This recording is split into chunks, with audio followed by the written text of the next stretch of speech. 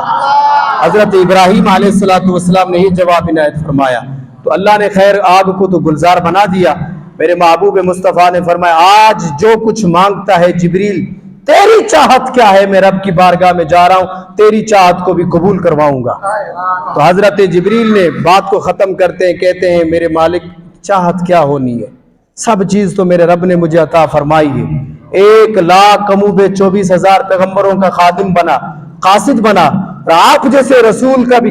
قاصد ہوں، تو مجھے تو کچھ نہیں چاہیے، لیکن ایک چاہت ہے یا رسول اللہ، اگر پوچھ بھی لیا ہے تو جا کے رب کو یہ عرض کرنا کہ جبریل کی چاہت یہ ہے کہ جب مصطفیٰ کی امت کا پل صراط پہ گزر ہو، اور جبریل کی منشا یہ ہے کہ میں محبوب کے اس امتیوں کے پاؤں کے نیچے اپنا پر بچھاؤں، وہ پل صراط سے خیر سے گزر جائے، یہی چاہت قبول ہو جائے تو بس پھر کیا بات ہے۔ تو میرے آقا کریم نے وہاں کھڑے ہو کے ارشاد فرمایا یہ چاہت تیری قبول ہو گئی۔ تو جب چاہیں جب قبول کرو، وہ اختیار رکھتے ہیں۔ اللہ تعالیٰ سے دعا کرتے ہیں اپنے حبیب کا عشق ہمیں بھی عطا فرمائے۔ وآخر دعوانا الحمدللہ۔